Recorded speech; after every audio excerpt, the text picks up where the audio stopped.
할렐루야. 이 잠언은 지혜의 가치에 대해서 가르쳐 주시는 말씀입니다. 그런데 1장에서부터 이 9장까지의 내용을 쭉 살펴보면 그 내용들이 다 왜 지혜가 우리에게 필요한지, 또 지혜가 얼마나 소중한 가치인지를 말씀하시는데, 오늘 유독 4장만 사실은 이 지혜에 관련된 이야기보다는 자식들에게 왜 이 말씀을 하는지에 대한 이야기부터 시작을 해서 부모가 자식에게 왜 지혜를 가르쳐 주는지 아느냐, 이 얘기를 하세요. 근데 그 이유는 뭐냐면, 부모가 자식에게 왜 지혜를 가르쳐 주느냐라고 했을 때, 부모가 왜 지혜를 자녀들에게 가르쳐 줍니까? 이유는 한 가지입니다. 오늘 말씀에 보면 내가 아버지로부터 내가 그 지혜를 받았기 때문에 내가 너희에게 가르쳐 준다, 이렇게 이야기를 하시고 있습니다. 그러니까 아버지로부터, 선대로부터 지혜를 물려받았기 때문에 너에게도 가르쳐 준다라고 말씀을 하시고 있습니다. 이 잠언의 저자인 이 솔로몬은 여러분 아시는 것처럼 굉장히 지혜로운 사람으로 알려져 있지만, 사실은 아버지의 사랑을 그렇게 많이 받은 사람은 아니고, 성경적인 여러 가지 정황들을 이렇게 비추어 볼 때 아버지 다윗이 다윗을 굉장히 사랑하고 왕세자 교육을 시킨 사람이라고 보기는 어려워요. 왜냐하면 다윗의 아들들은 워낙 특출한 아들들이 많았습니다. 굉장히 똑똑한 아들들이 많았고, 예를 들자면 압살롬 같은 경우에는 성경의 묘사대로 말씀을 드리면 정수리부터 발끝까지 흠이 없었다, 이렇게 얘기할 정도로 완벽한 외모와 완벽한 지혜와 인격을 갖추고 있는 친구가 압살롬이었다는 겁니다. 그러니까 이 압살롬만큼 솔로몬이 사람 됨됨이가 탁월하지는 못했다는 거죠. 그리고 그런 압살롬만 있었느냐? 아닙니다. 암논이라고 하는 아들도 있었고, 자, 하여튼 이렇게 많은 아들들이 갑자기 이름이 팍 생각이 안 나서 제가 여호까지만 하고, 여호와가 아니고요, 아나니아라고 하는 아들이 있었습니다. 제가 왜 이러는지, 어쨌든 그렇게 탁월한 아들들이 많이 있었는데 그 가운데서 이 솔로몬은 탁월한 아들이 될 수가 없었어요. 특별히 압살롬이 탁월한 아들이었는데, 이 압살롬은 그술 왕 마아가의 아들이었습니다. 그러니까 그술 왕이라고 하는 사람과 이 정략적인 그 제휴를 맺었어요, 이 다윗이. 그리고 난 뒤에 그 그술 왕의 딸인 마아가라고 하는 여자를 취해서 그 여자로부터 아들을 낳았는데 그게 압살롬입니다. 근데 이 친구가 굉장히 똑똑하고 좋은 친구인데, 이 압살롬이 이제 그 그술왕 마아가가 압살롬과 또 누굴 낳냐면 누이인 다말이라고 하는 여자 공주를 낳았습니다. 그러니까 이 남매를 낳았는데, 이 압살롬이 굉장히 탁월하다 보니까 이 왕자들끼리 시기 질투를 하면서 누가 아버지 다윗의 뒤를 이어서 왕이 될 거냐, 이런 게 굉장히 촉각이 서 있었던 상황이었는데, 그 중에서 암논이라고 하는 아들이 있었습니다. 이 암논이라고 하는 아들이 있었는데 이 친구가 굉장히 나쁜 친구예요. 근데 이 친구가 항상 자기 마음에 드는 대로 행동하고 자기 욕심대로 자기 욕심을 채우는 친구였는데, 이 암논이라는 친구가 가만히 보니까 자기 이복 누이 중에서 누가 마음에 드냐면 압살롬의 친복인 그 누이 동생 다말이 굉장히 마음에 드는 거예요. 그런데 암논이 자기 이복 누이를 어떻게 할 재간이 없으니까 고민을 하다가 이제 병을 얻게 됐어요. 이 여자를 사모하는 마음에 말이죠, 병을 얻게 됐어요. 그러니까 거기에 누가 나섰냐면 요나답이라고 하는 친구가 나섰습니다. 근데 이 요나답이 누구냐면 다윗의 형 시므이라고 하는 사람의 아들이에요. 그러니까 다윗에게는 요나답은 조카고, 이 암논에게서는 고종 사촌간이죠. 이 형님의, 그러니까 그 큰아버지의 아들이니까 고종 사촌간이에요. 근데 이 요나답이 어떤 사람이었냐면 사무엘 하에 보면 아주 간교한 친구였어요. 약삭 빠른 친구고 머리가 좋은 친구였습니다. 그래서 이 요나답이 암논에게 가서 야, 너 마음에 다말을 두고 있다고 하니 내가 꾀를 알려줄 테니 네가 아프다고 누워 있어가지고 맛있는 음식을 먹고 싶다고 해라.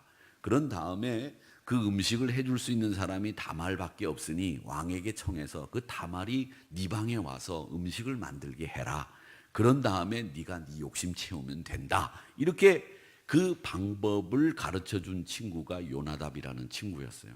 이 암논이 그 말을 듣고 아버지에게 가서 아버지 제가 아파가지고 지금 요즘에 영 살기도 싫고 요즘에 뭐 먹기도 싫고 이러니 아버지 제가 먹고 싶은 게 있는데 좀 먹어도 되겠습니까? 그래 먹어라.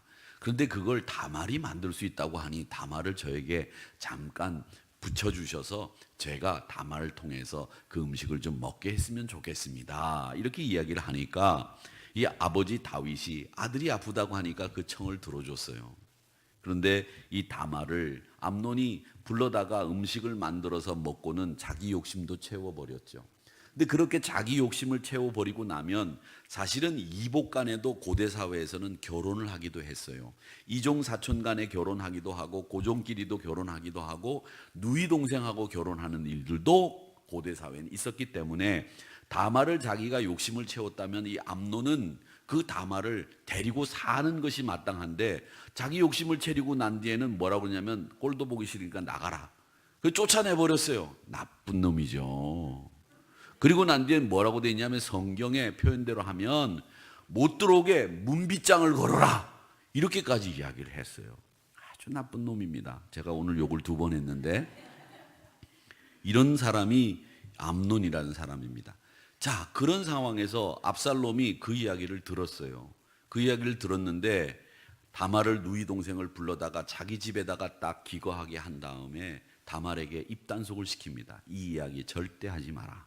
그리고 너도 입 다물고 가만히 있어라. 근데 성경에 보면 오빠의 그 압살롬의 집에서 처량하게 지냈다 이렇게만 표현이 돼 있어요. 성경의 사무엘 하에 보면 13장에 나오는 얘기인데 그렇게 처량하게 지내고 있는데 압살롬이 이 암논을 죽일 계획을 합니다. 그게 언제냐면 양털을 깎는 시기에 왕자들과 왕을 청해서 죽이려고 계획을 잡았어요. 계획을 잡았는데 그때 압살롬이 가서 양털을 깎고 있는데 그 양털을 깎는 데가 바알 하솔이라고 하는 곳인데 거기서 양털을 깎을 터이니 왕이여 그 축제 때 오셔서 왕자들과 함께 우리 즐겨봅시다 이렇게 제안을 합니다. 그러니까 압살롬은 아버지까지 다 죽일 생각을 한 거예요. 사실은 그때 압살롬의 마음속에는 아버지도 죽인다. 그리고 내가 왕이 된다는 생각을 가지고 있었던 거죠. 그러니까 왕도 청했는데 왕은 내가 갈 필요 있겠느냐. 그냥 복을 빌어주고 다윗 왕은 안 가고 왕자들만 보냅니다. 그런데 그 왕자들만 보낸 자리에서 암논이 딱 꽂고 있다가 압살롬이 딱 꽂고 있다가 부하들에게 지시를 합니다. 술을 먹고 취했을 때 암논을 처단해라. 그렇게 해서 술 먹고 즐거운 파티장에서 압살롬이 지시한 대로 신하들이 암논이 술이 취해 있는 상황에서 죽여버립니다. 그리고 난 뒤에 모든 왕자들이 다 흩어져서 제 갈 길로 가게 되는데 그때 다윗 왕이 그 얘기를 듣게 되는 거예요. 근데 다윗 왕은 그 이야기를 들으면서 내가 갔더라면 나도 죽을 뻔했겠다. 아니면 내 눈에서 내 자식이 죽는 걸 볼 뻔했구나 라고 하는 걸 알고 심히 노했다고 성경에는 표현이 되어 있습니다. 굉장히 많이 노하게 되는데 자, 그런데 그때 참 또 재밌는 건 말이죠. 성경을 보면 너무 재밌는 게 많이 있어요. 그때 신하들이 다윗 왕에게 보고를 해요. 그 사건을 바알 하솔에서 있었던 그 왕자를 죽이는 왕자의 난을 보고를 하는데 어떻게 보고하냐면 암논만 죽었는데 그 신하들이 보고를 어떻게 하냐면 모든 왕자가 다 죽었습니다. 이렇게 보고를 해요. 근데 다른 왕자들은 다 도망갔거든요. 그런데 왕에게 보고할 때는 모든 왕자가 다 죽었다고 보고를 합니다. 이 가짜 뉴스인 거예요. 가짜 뉴스. 그러니까 이 세상에는 이런 가짜 뉴스가 요즘만 있었던 게 아니라 옛날에도 있었다는 것을 알 수 있죠. 근데 오늘 아침 신문에 보니까 박성현 PD라고 하는 사람이 이제 CJ 엔터테인먼트에서 있는 분인데 옛날에 이분이 공영방송의 PD였습니다. 그 프로그램을 만들고 있었는데 그 프로그램을 만드는데 시청률이 항상 경쟁사 방송보다도 늘 떨어져요. 그런데 어느 날 보니까 이 시청률이 자기 방송이 경쟁사 방송 똑같은 비슷한 방송보다 높아졌더래요. 그래가지고 신난다 그러는데 그 높아진 그날 인터넷 SNS에 그 출연자들이 출연하는 촬영 장소에 가서 쓰레기를 버리고 그 동네 사람들을 무시하고 함부로 행동했다고 하는 그런 기사가 딱 뜬 거예요. 그래가지고서 시청률이 갑자기 올라갔다가 그 다음 날로부터 곤두박질 치기 시작하더래요. 그리고 난 뒤에 안 되겠다 싶어서 방송국에서 이런 유언비어를 퍼뜨린 사람을 찾아달라고 수사를 의뢰했는데 수사가 진행되는 과정 속에서 결국 범인이 잡혔어요. 근데 범인이 잡혔는데 누구였느냐 하니까 하나는 미국에 사는 중학교 2학년 여자아이, 그리고 중학교 3학년 한국에 사는 여자아이들이 자기가 좋아하는 경쟁사 프로그램보다도 여기 시청률이 올라가니까 괜히 싫어서 없는 이야기를 만들어 올렸는데 그걸 퍼날른 거예요. 그랬는데 그 이야기를 듣고 경찰서에 수사 결과가 나왔는데 그 박성현 PD가 가가지고서 어떻게 했으면 좋겠냐 그랬더니 경찰관이 그러더래요. 중학교 2학년, 3학년 여자애들을 뭐 어떻게 할 겁니까? 그러니까 여기서 끝냅시다. 그리고 난데 그 얘기를 듣고 거기서 끝내고 경찰서를 나오는데 자기는 펑펑 울었다는 거죠. 왜? 자기 프로그램이 폐지가 벌써 결정됐기 때문에. 이런 일들이 옛날 사회에도 있었고 요즘도 있다는 거예요. 그런데 문제는 뭐냐면 그 박성현 PD의 오늘 이 신문 기사의 내용에 뭐냐면 그 중학교 2학년짜리 3학년짜리 아이들, 그 아이들도 밉지만 그 이야기를 검증하지 않고 그 이야기를 퍼날리고 내가 듣은 소리라고 하면서 그 가짜 뉴스를 쫙 퍼뜨리면서 그게 진짜인 양 호들갑을 떤 그 주변의 사람들이 더 밉더라. 그래서 경찰서를 나오면서 울었다. 그 얘기가 오늘 신문에 나와서 제가 공감하며 읽었지 않았습니까?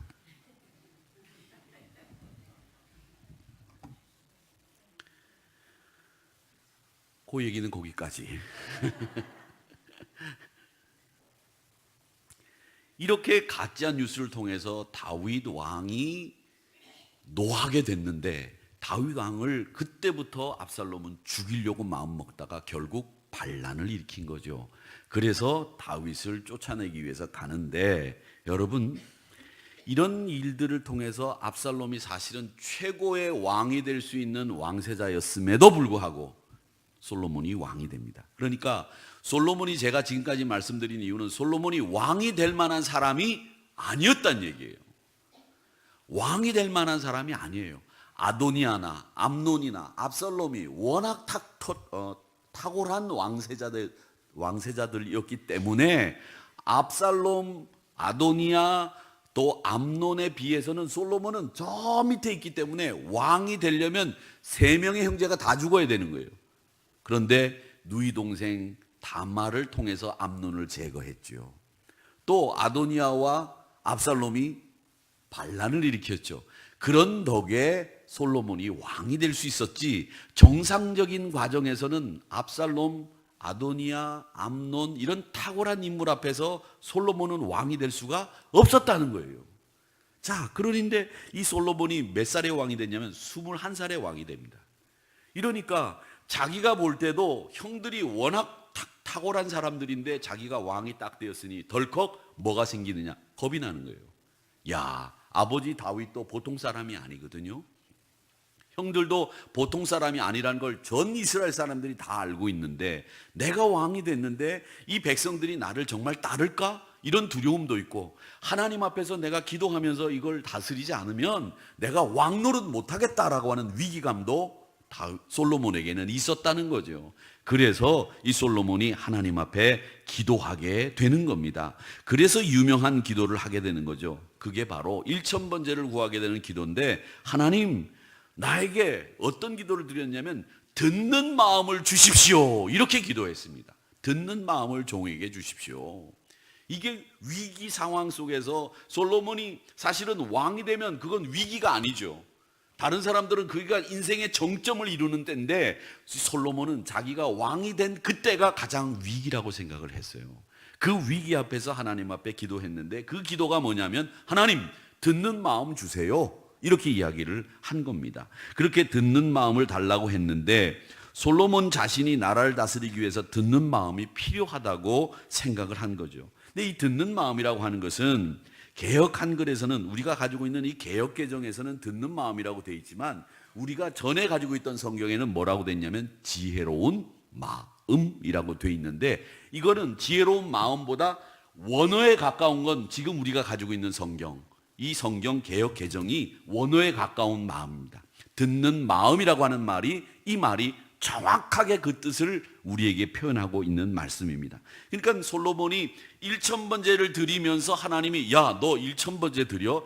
야, 너 참 고맙다, 감사하다, 너 정말 기특하다, 이러시면서 하나님이 너 뭘 원하니? 그렇게 이야기할 때 이 백성을 재판할 수 있겠습니까? 하나님, 저에게 제일 필요한 게 뭐냐? 듣는 마음입니다. 이렇게 이야기를 했다라는 겁니다. 근데 이 듣는 마음이라고 하는 말은 원어로 뭐냐면 레브 쉐미트라고 합니다. 레브 쉐미트.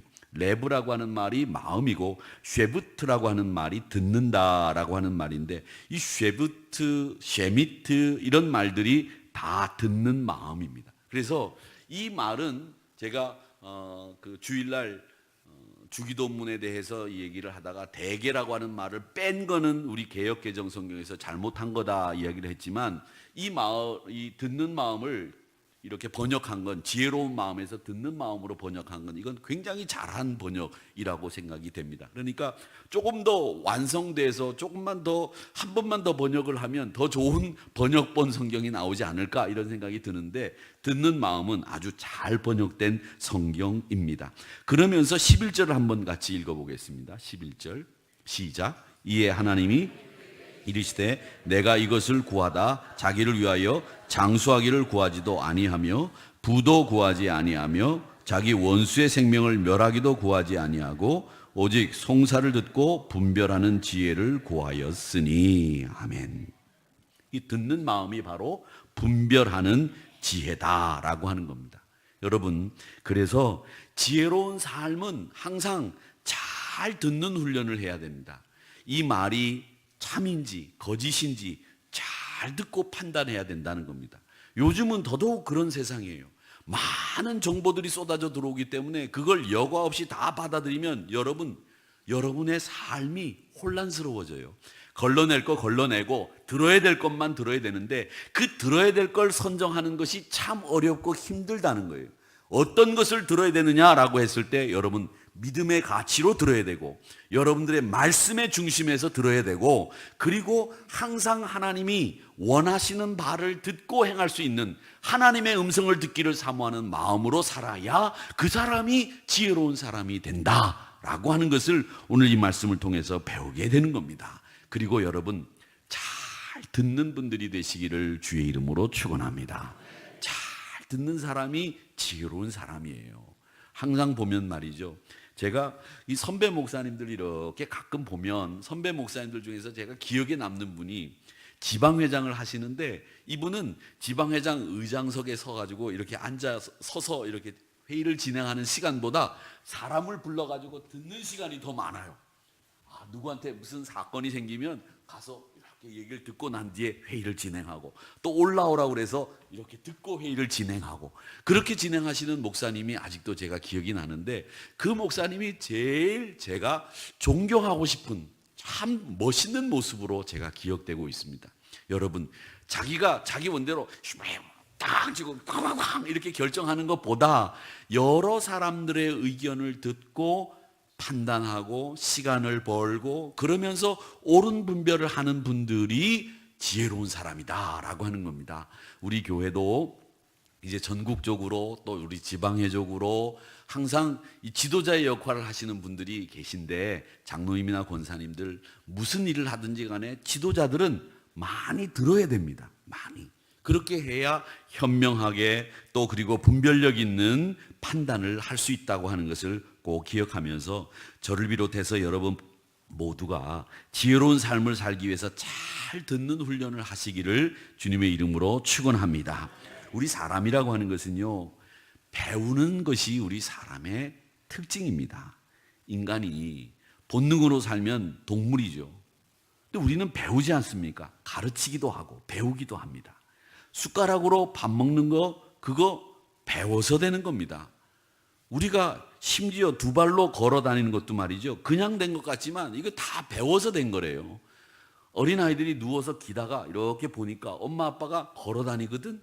아, 저렇게 해야 되는 거구나. 이걸 본능적으로 배운대요. 그래서 자기가 힘들지만 자꾸 일어나려고 그런다는 거죠.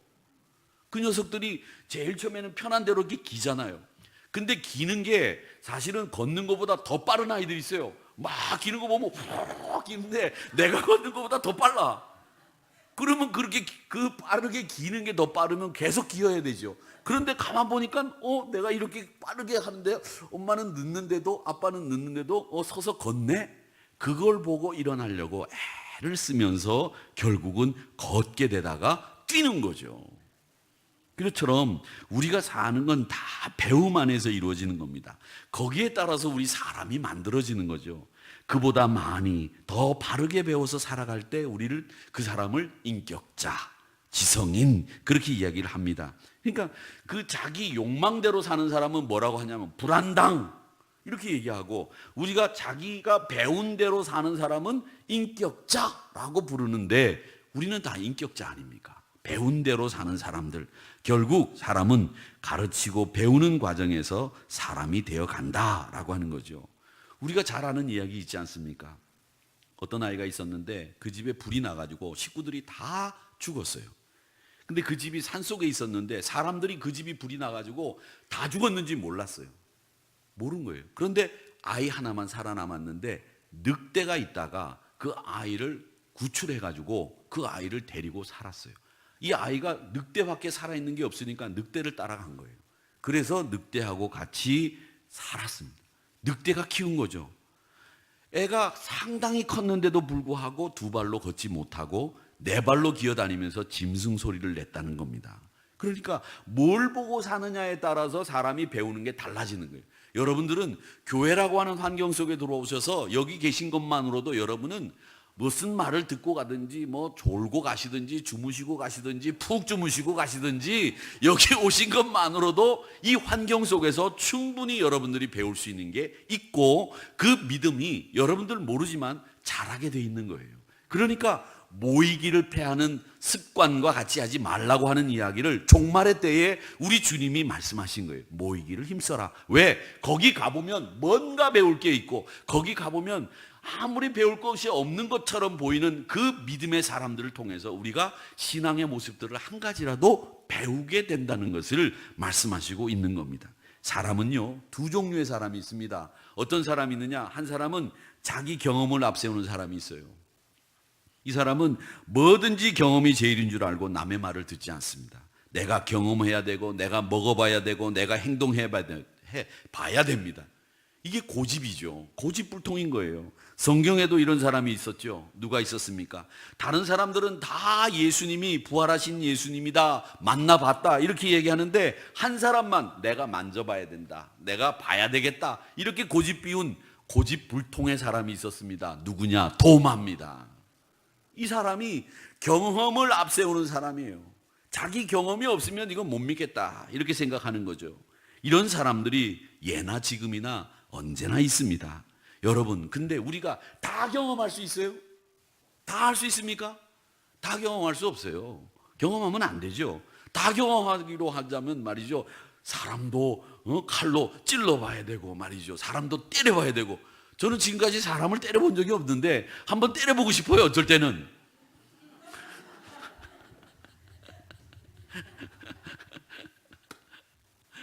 어쩔 때는 어쩔 때가 가끔은. 그런데 여러분, 다 경험할 수 없잖아요. 하면 안 되잖아요. 그러니까 우리가 경험을 다 해봐야 안다고 하는 그 고집 버리셔야 됩니다. 또 하나, 어떤 사람이냐면 지식을 앞세우는 분들이 있어요. 지혜로운 사람이 아니죠. 자기가 알고 있는 걸 먼저 이야기하는 사람이죠. 그 지혜로운 사람은 아닙니다. 이런 분들은 언제나 항상 일방통행이에요. 일방통행. 자기가 이야기하는 대로 그냥 가는 거예요. 가기만 해요. 이 사람은 어떤 사람이냐면 돌아오질 못해요. 못 돌아와요. 왜? 자기 지식대로 이야기하고 갔기 때문에 그걸 뒤집지 않는 한 못 돌아와요. 그러니까 이런 분들이 수습이 안 되는 거죠. 여러분, 그렇습니다. 배우는 동안에는 우리가 갔다가도 돌아올 수 있어요. 그렇죠? 배우는 거기 때문에 돌아올 수 있어요. 그런데 내가 다 알고 있고 내가 다 똑똑하고 내 지식이 최고다고 생각하면 갔다가 못 와요. 왜? 그때는 자기를 부정해야 되기 때문에. 그래서 여러분, 항상 배우는 자세로 살아야 여유가 있는 거예요. 갔다가도 돌아올 수 있고, 아이, 가보니까 아니네. 아이고, 내가 아직도 덜 배운 게 있네. 돌아오면 되는 거잖아요. 그렇기 때문에 우리 믿음의 사람들은 배우는 자세, 그리고 내가 다 경험해 본 것 아니더라도 이 경험을 앞세우지 않아야 되겠다라고 하는 그런 자세를 우리가 가지고 있어야 되겠다라고 하는 겁니다. 이런 데 있어서 제일 중요한 역할을 하는 분이 누구냐면 부모님입니다. 부모님이에요. 성경을 보면 부모님은 하나님을 대신하는 사람이에요. 저도 모르지만 여러분들도 여러분의 인격, 여러분의 기질, 여러분의 입맛까지도 부모님으로부터 결정돼요. 지금의 모습을 갖추고 있는 겁니다. 나는 아니라고 얘기할 수 있겠지만 아닙니다. 부인할 수 없는 사실이 우리가 어린 시절 입맛도 어린 시절 4살까지 형성이 다 된대요. 우리가 가지고 있는 이 입맛, 김치를 먹어도 맛있다고 느끼는 이 입맛은 부모님으로부터 배워서 4살 때 완전히 형성된 거예요. 그렇기 때문에 여러분, 이 부모님에 대해서 인정을 하지 않건 간에 우리는 알게 모르게 물려받은 정신과 생각을 가지고 사는 거예요. 그걸 부정할 수 없다는 거죠. 그렇기 때문에 성경은 그 부모님을 거역하는 건 죄고 그 부모님에게 효도하는 것이 가장 큰 의가 된다라고 이야기를 하는 거죠. 그러니까 부모님이라고 하는 분은 그분이 많이 가지고 계시던 많이 배우셨건 간에 우리 인생의 선배예요. 그리고 나를 만들어주고 나를 형성하게 만든 가장 결정적인 영향력을 끼친 분이라고 하는 거죠. 성경은 그걸 알고 부모된 자는 자녀에게 지혜를 가르쳐라, 이렇게 이야기를 하는 겁니다. 그러니까 그걸 언제쯤 아느냐? 어른들이 이야기하시기를 한 50이 넘어야 그걸 깨닫게 된대요. 그러니까 50이 되기 전에 그걸 모른다는 거죠. 무엇이 옳은지 무엇이 그른지 모른다는 거죠. 이렇게 인생을 살았어야 하는데 라고 하는 것을 나중에서야 뼈아픈 경험을 통해서 깨닫게 된다는 거죠. 제가 임종을 많이 보는데 제가 본 임종들 가운데에서 나이가 많지 않으신 아버님이 이제 세상을 떠나는데 위암으로 세상을 떠나시게 됐어요. 위암으로 세상을 떠나는데 삼형제가 앉아서 그 아버님의 임종을 지켜본 게 딱 제가 지금까지 목회하면서 2번 봤는데, 요즘은 이제 돌아가시기 직전에 병원에 가서 기도해드리고 돌아가시고 난 뒤에 이제 부고를 받고 난 뒤에 병원에 가서 빨리 가보면 이제 병실에서 이제 영안실로 내려가는 과정을 또 제가 같이 할 때도 있지만, 요즘에는 거의 대부분 병원에서 다 처리를 하기 때문에 목사가 환자가 돌아가시고 난 뒤에 성도님들이 영안실 내려가는 걸 같이 가지 않습니다. 근데 영안실 내려갈 때 다 돌아가시고 난 뒤에 이제 아드님이 계신다고 하면 이제 아드님하고 같이 이제 볼을 씌우고 이제 목사하고 같이 영안실로 내려가는데, 그 엘리베이터를 타요. 이제 이렇게 그 영안실 이 시신을 운구하시는 영안실 담당자가 올라서 엘리베이터를 타고 아드님 타고 목사가 딱 타가지고 같이 이렇게 내려가다 보면, 가만히 보면 이분이 며칠 전까지 몇 년 전까지 몇 개월 전까지 살아서 나랑 같이 기도하고 나랑 같이 설교 듣고 예배 듣던 분인데 딱 돌아가서 누워 계시면 참 기분이 묘해요. 그런데다가 엘리베이터 좁은 공간 안에 그렇게 3명이 딱 타가지고서 같이 이렇게 시신하고 영안실로 내려가는 그때 기분이 참 묘해요. 참 묘해요. 이렇게 들쳐가지고 손도 한번 잡고 싶은 마음도 들고 머리를 한번 이렇게 만져보고 싶은 마음도 들고, 제 마음은 그런데 모르죠. 또 무서운 마음도 들 때도 있겠죠.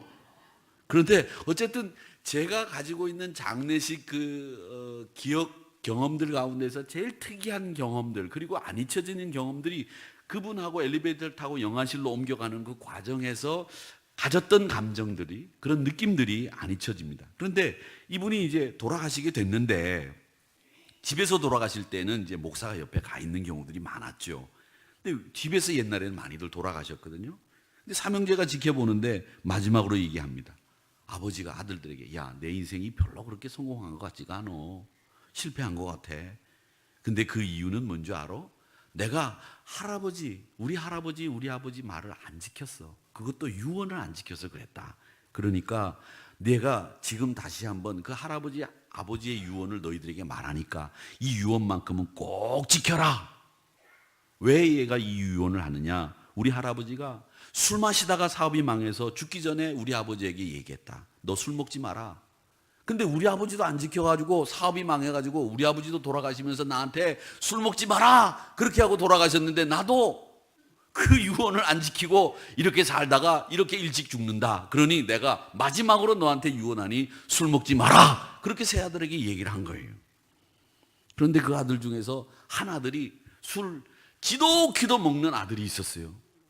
근데 그 아들이 나중에 술을 이제서야 그때 할아버지, 아버지 그러니까 3대 증조부죠. 이 술 끊은 아들로 따지자면 아버지, 할아버지, 증조부 때부터 내려온 유언을 그 손주가 지켜내더라고요. 그래서 술을 다 끊었어요. 근데 그 아들이 술을 끊고 난 뒤에 다시 여자하고 이렇게 헤어져서 살다가 다시 결혼을 했는데 결혼한 여자가 예전에 그 읍내에서 말이죠. 그 다방에서 커피를 나르던 여자였어요.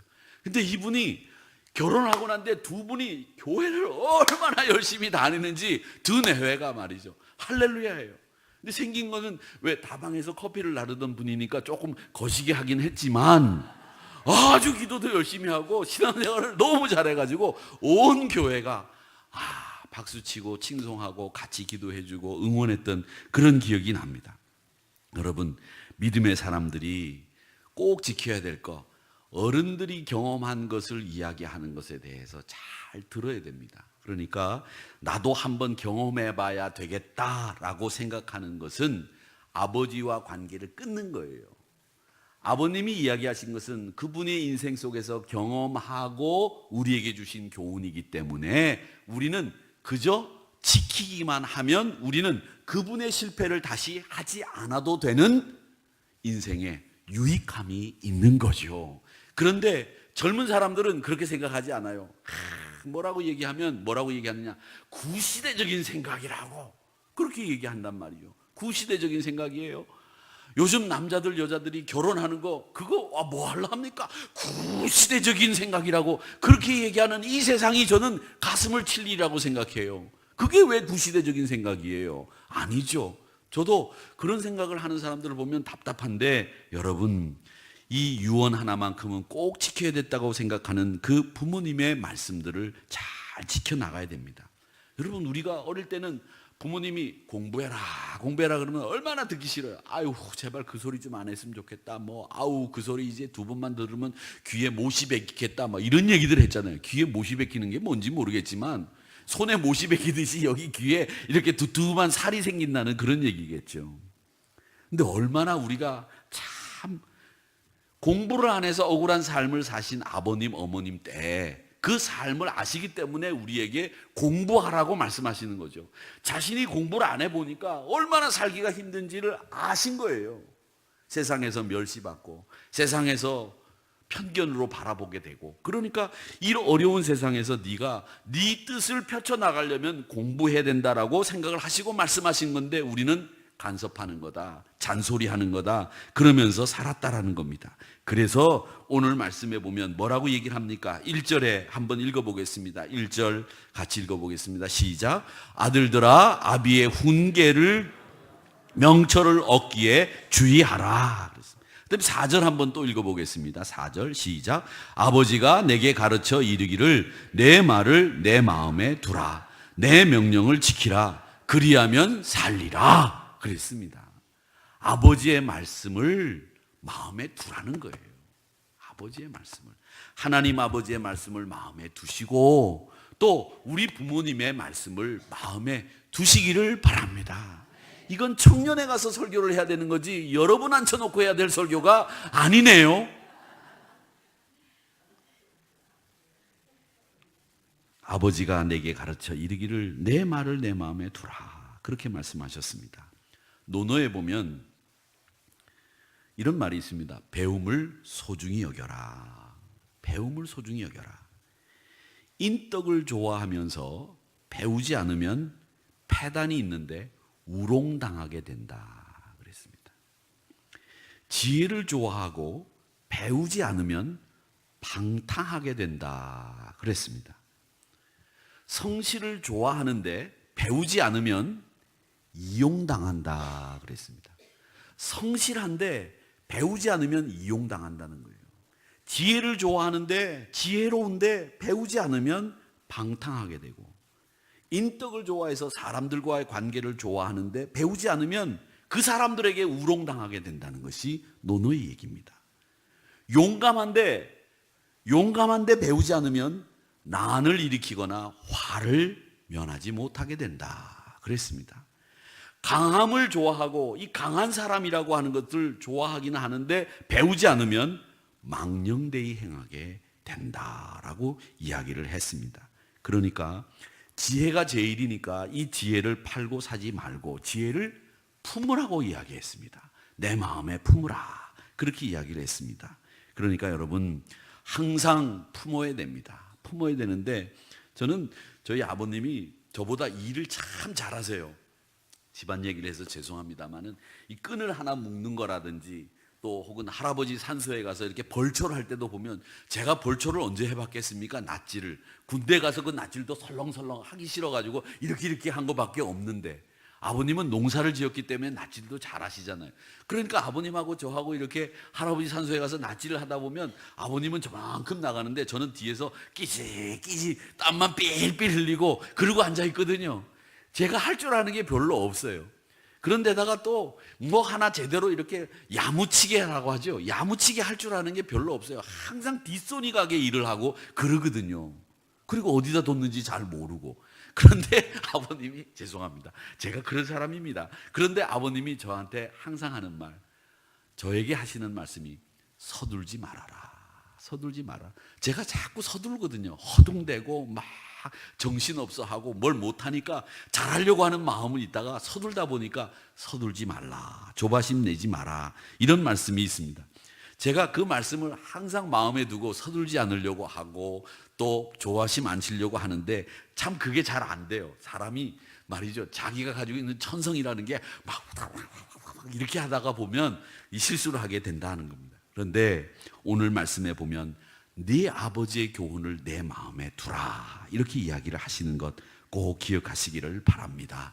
또 우리가 이야기 나눠야 될 것들이 많고 예화도 있지만 오늘 또 2부에 저희들이 구역장 교육도 있고 그러니까 오늘 여기서 끝내겠습니다만은, 우리가 아버지의 말씀을 마음에 두는 삶, 부모님의 그 말씀 한 절 한 절을 내 마음에 두는 것이 지혜로운 사람, 배우는 자리에 서는 사람이 지혜로운 사람이다 라고 하는 것을 우리가 배우면서 모든 일에 항상 부모님의 말씀을 마음에 두고 살아가시는, 그리고 이 가정이 지혜의 창고가 되기를 주님의 이름으로 축원합니다.